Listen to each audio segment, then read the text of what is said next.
जननीं शारदां देवीं रामकृष्णं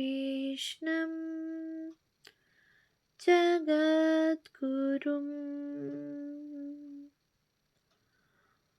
पादपद्मे त्वयोश्रित्वा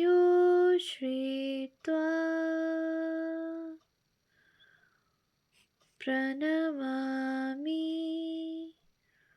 মুহুর্মুহু। পূজনীয় স্বামী গম্ভীরানন্দজি মহারাজের রচনা শ্রীমা সারদা দেবী গ্রন্থ থেকে পাঠ। পৃষ্ঠা সংখ্যা 363। মানবী। তবু আমরা আবার বলি যে এই প্রকার আচরণ বিরল না হইলেও লোকব্যবহারকালে তাহার প্রতি কার্য অনিন্দনীয় ছিল। তাহার কামারপুকুরে বাসকালে এক ভক্ত পদচিহ্ন চাহিলে তিনি বলিলেন, এখন এখানে সুবিধা নয়, তোমরা আমাকে যেমন যে চক্ষে দেখো সকলে তো অমনি দেখে না। এই লাহাবাবুদের বাড়ির অনেকে এখানে আসে টাসে, সেজন্য আমাকে লুকিয়ে থাকতে হবে। পায়ে আলতার চিহ্ন থাকবে কিনা। তাহার উদ্বোধনে অবস্থানকালে একজন স্ত্রী ভক্ত একখানি লাল পাড় শাড়ি আনিয়া দিলে শ্রীমা সহাস্যে উহা লইয়া পরিলেন, কিন্তু অল্পক্ষণ পরে কাপড়খানি ছাড়িয়া বলিলেন, কি করে পরব মা? লোকে বলবে পরমহংসের স্ত্রী লাল পেড়ে কাপড় পরেছে। থাক এনেছ, ওই কাপড় পরে নাইতে যাব। তাহার শেষ অসুখের সময় একজন সাধু উদ্বোধনে তাহাকে দেখিতে আসেন। মা শুইয়াছিলেন। সাধু তাহার পায়ে হাত বুলাইতে লাগিলেন। সে সময়ে মায়ের মাথায় কাপড় দেওয়া ছিল না।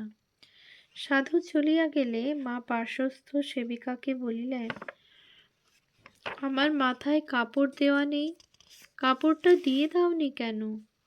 আমি কি মরে গেছি এখনই এই করছো? শ্রীমা দেশাচারকে কত মান্য করিতেন তাহার আরও অনেক দৃষ্টান্ত আছে। গঙ্গা স্নানে যাইবার সময় গোলাপ মা তাহাকে তেল মাখিতে অনুরোধ করিলে তিনি বলিলেন, আমি তেল মাখব না, আমি মাখলে সকলেই মাখবে, তেল মেখে গঙ্গা স্নানে যেতে নেই। রাধুর অসুখের জন্য মা তাহাকে মাদুলি পরাইয়া দেবতার উদ্দেশ্যে পয়সা তুলিয়া রাখিতেছেন দেখিয়া জনৈক স্ত্রী ভক্ত জানিতে চাহিলেন যে শ্রী মায়ের ইচ্ছাতেই যখন সব হইতে পারে তখন ঐরূপ করার তাৎপর্য কি? মা তাহাকে বুঝাইলেন, অসুখ হলে ঠাকুরদের মানত করলে বিপদ কেটে যায়, আর যার যা প্রাপ্য তাকে তা দিতে হয়।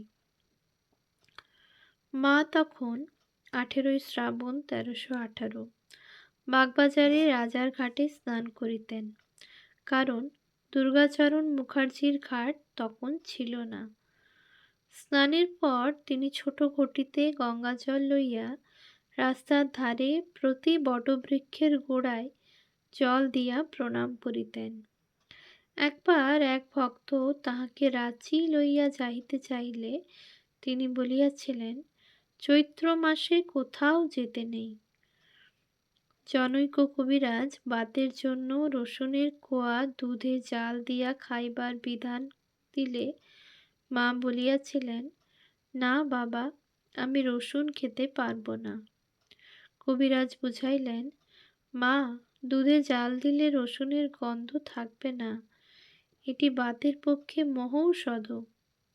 তথাপি মা বলিলেন, না বাবা, আমি পারব না। সুতরাং রসুন খাওয়া হইল না। তারপর মায়ের সামাজিক দৃষ্টি ও দেশাত্মবোধ। কথাটা অনেকের কর্ণেই হয়তো অদ্ভুত ঠেকিবে, কিন্তু সমাজে যাহারা বাস করে, দেশের খাইয়া যাহারা মানুষ হয়, জ্ঞাতসারে হোক বা অজ্ঞাতসারে হোক, সমাজ ও দেশ সম্বন্ধে কতকগুলি ধারণা তাহার মনোরাজ্যে আপনা হইতে স্থান করিয়া লয় এবং অনেক অপ্রত্যাশিত স্থলে চকিতে আত্মপ্রকাশ করিয়া সকলকে মুগ্ধ করে। সিন্ধুবালা, স্বদেশী আন্দোলন ও পীড়িতের সেবাদির প্রসঙ্গে আমরা শ্রীমায়ের চরিত্রের এই দিকটার কিঞ্চিত আভাস পাইয়াছি। বাকি দুই চারিটির কথার মাত্র এখানে অবতারণা করিব। মায়ের এক দীক্ষিত ভক্তকে পুলিশ অনর্থক কষ্ট দিয়াছিল। সকলেই তাহাকে নিরীহ ও ধার্মিক বলিয়া জানিত। তথাপি একদিন জপ ধ্যান ও পূজাদি শেষ করিয়া তিনি নিজের ঠাকুর ঘর হইতে বাহির হইবা মাত্র পুলিশ তাহাকে ধরিয়া লইয়া গেল। একটু প্রসাদ ও জল খাইতেও দিল না। মা এই সংবাদ পাইয়া দুঃখ করিয়া বলিলেন, দেখো দিকি, ইংরেজের কি অন্যায়! আমার ভালো ছেলে, তাকে শুধু শুধু কষ্ট দিলে, মুখে একটু ঠাকুরের প্রসাদ দিতেও দিলে না। এই ইংরেজের রাজ্য কি থাকবে?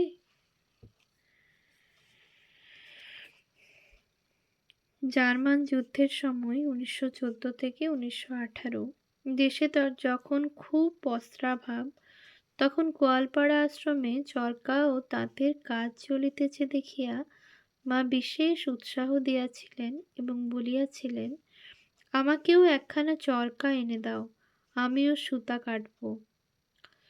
স্বামী জ্ঞানানন্দ যখন অযথা পুলিশের নজরবন্দি হইয়া কাটিহারে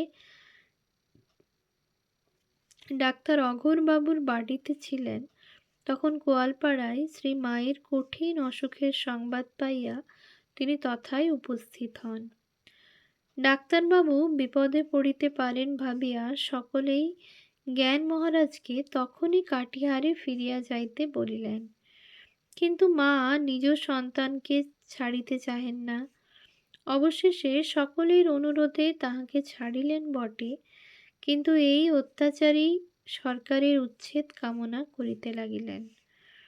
1913 খ্রিস্টাব্দের দামোদরের বন্যায় বহু লোক সর্বশান্ত হইয়াছে শুনিয়া শ্রীমা করুণা বিগলিত স্বরে জনৈক ভক্তকে বলিয়াছিলেন, বাবা, জগতের হিত করো।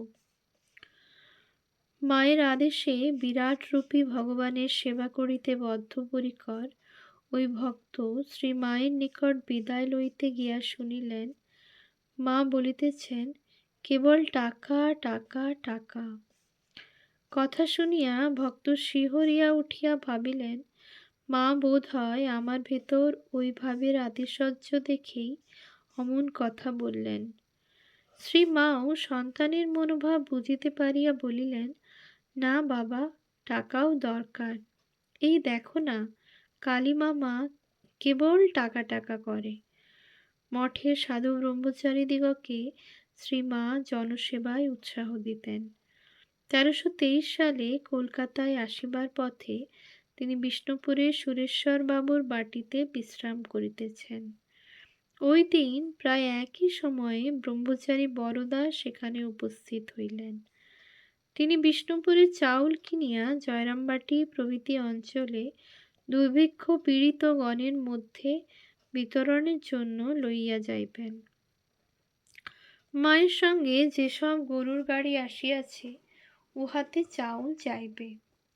ব্রহ্মচারীকে দেখিয়া রাধু ধরিয়া বসিল যে তাহাকেও একসঙ্গে কলকাতায় যাইতে হইবে, কিন্তু শ্রী মা বাধা দিয়া বুঝাইয়া দিলেন, ও এখন এখান থেকে চাল নিয়ে গেলে তবে অতগুলি লোক খেতে পাবে। ওর হাতে অতগুলি প্রাণীর জীবন, তা খেয়াল আছে? কাজেই রাধুর ইচ্ছা পূর্ণ হল না। ব্রহ্মচারী দুর্ভিক্ষ সেবা কার্যে জয়রামবাটি ফিরিয়া গেলেন। শ্রী মা নিজে কাজ করিতে ভালোবাসিতেন এবং অপরকেও ঐরূপ করিতে বলিতেন। এক অপরাহ্নে ব্রহ্মচারী গোপেশ দেখিলেন মা জয়রামবাটির নূতন বাড়িতে নলিনী দিদির ঘরের বারান্দায় বসিয়া ধীরে ধীরে আটা মাখিতেছেন। তখন সেখানে ঝি, চাকর, সেবক, সেবিকা ইত্যাদির অভাব নাই। অথচ বৃদ্ধ বয়সে ও অসুস্থ শরীরে মায়ের এত পরিশ্রম করার সার্থকতা কি?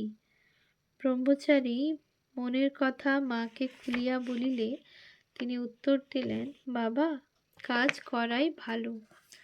তারপর একটু নীরব থাকিয়া গম্ভীরভাবে বলিলেন, আশীর্বাদ করো, যতদিন আছি যেন কাজ করেই যেতে পারি। মায়ের কাজের অন্ত ছিল না।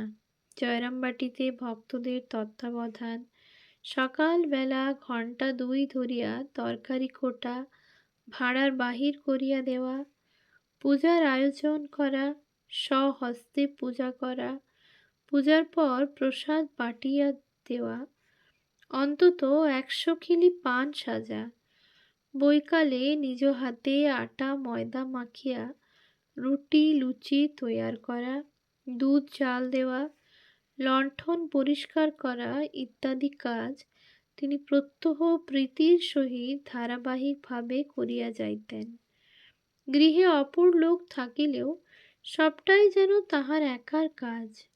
কাহারও অপেক্ষায় তিনি বসিয়া থাকিতেন না। তিনি বলিতেন, শরীর এদিকে পড়ে যাচ্ছে আর কাজও ক্রমাগত বেড়ে যাচ্ছে। উদ্বোধনের বাড়িতে বর্ষার সময় সকলে কাপড় শুকাইতে দিয়া নিশ্চিন্ত মনে নিজ নিজ ঘরে বসিয়া আছেন। এদিকে হঠাৎ বৃষ্টি আসিয়া হয়তো কাপড়গুলি ভিজিয়া গেল। মায়ের পায়ে বাত থাকিলেও তিনি তখন ভিজা কাপড়গুলি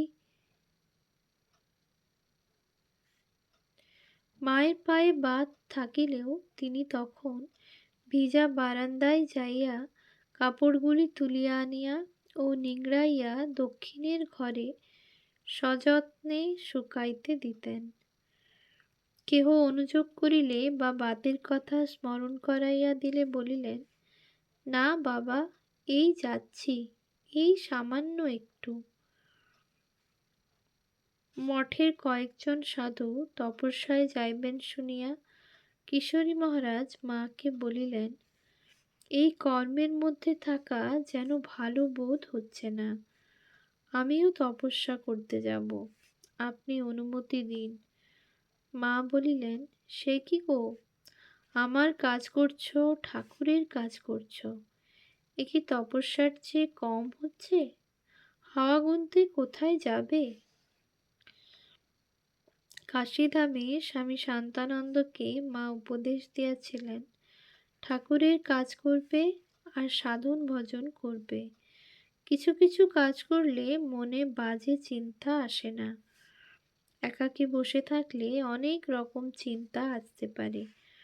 অবশ্য উপযুক্ত অধিকারীকে মা তপস্যার অনুমতিও দিতেন, কিন্তু আমরা এখানে অন্য বিষয়ের আলোচনা করিতেছি। ছোট ছোট বিষয়েও শ্রী মায়ের তীক্ষ্ণ দৃষ্টি থাকিত এবং তিনি বিশৃঙ্খলা সহ্য করিতে পারিতেন না। একদিন জয়রামবাটিতে গৃহকার্যে নিযুক্ত একজন স্ত্রীলোক ঝাঁট দিয়া ঝাঁটাটি ছুঁড়িয়া একদিকে ফেলিয়া রাখিলে তিনি বলিলেন যে ঝাঁটাটিকেও সম্মান দিতে হয়, সামান্য কাজও শ্রদ্ধার সহিত করিতে হয়, ছোট জিনিস বলিয়া তুচ্ছ করিতে নাই। অপচয় তিনি পছন্দ করিতেন না। একদিন বলরামবাবুর বাড়ির চাকর চুপড়িতে করিয়া কিছু আতা আনিয়া উদ্বোধনে ঠাকুর ঘরে রাখিয়া গেল এবং নিচে গিয়া জিজ্ঞাসা করিল, চুপড়িটির কি হইবে? নিচে যাহারা ছিলেন তাহারা বলিলেন, ও আর কি হবে, রাস্তায় ফেলে দে। মা উহা উপর হইতে শুনিতে পাইয়া রাস্তার দিকে বারান্দায় গিয়া দেখিলেন চুপড়িটি সুন্দর এবং কাজে লাগিতে পারে। সুতরাং এইরূপ অপচয়ের নিন্দা করিয়া উহা আনিয়া ধুইয়া রাখিয়া দিলেন। ওম শান্তি শান্তি শান্তিঃ। হরিঃ ওম তৎসৎ। শ্রীরামকৃষ্ণার্পণমস্তু।